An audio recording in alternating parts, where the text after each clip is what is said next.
开始，有人感冒、咳嗽了很多天，看了医生，也打了针，也吃了药，仍然咳个不停。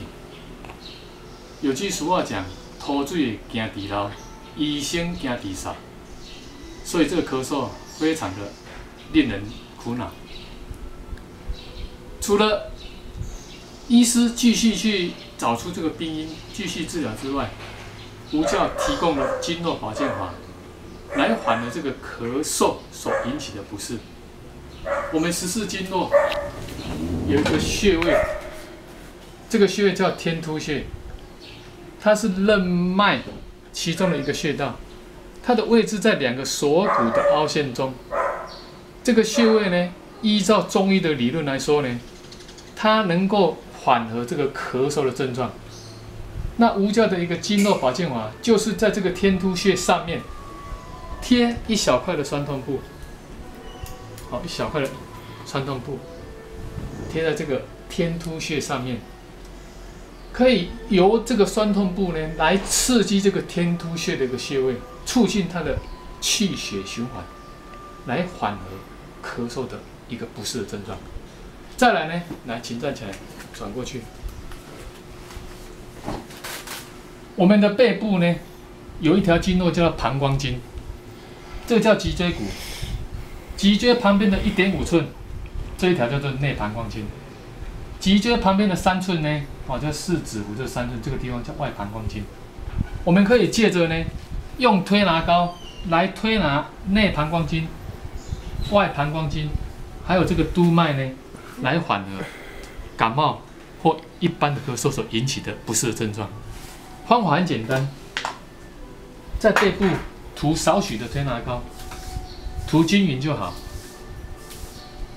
但是5岁以下小孩这个方法不适用哦，因为小孩子对这个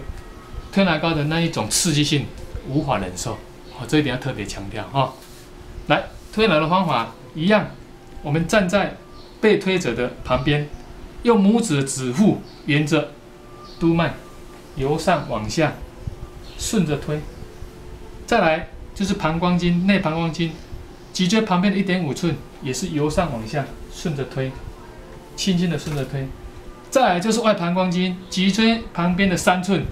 也是一样，由上往下顺着推，这样顺着推。这边推完之后呢，可以再推另外一边，也是照同样的方法，全部都推拿，以稍微有点热感为原则，差不多3到5分钟就可以了。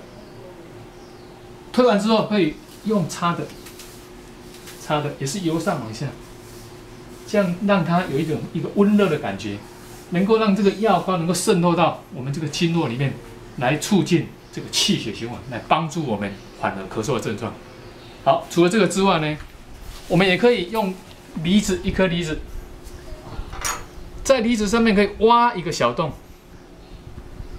挖完之后用麦芽，这个叫麦芽，挖一点麦芽放到这个洞里面，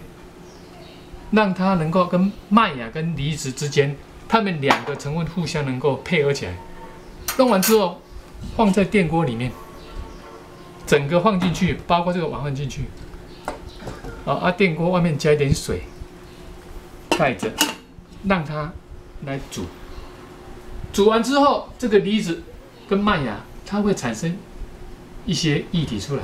我们等到凉了之后，就直接喝这个汤汁。这样的话，配合天突穴的一个酸痛布的一个贴，再配合膀胱经、督脉的一个推拿，再加上这个食物的一个舒缓，就可以缓和感冒咳嗽或一般咳嗽所引起的一个不适，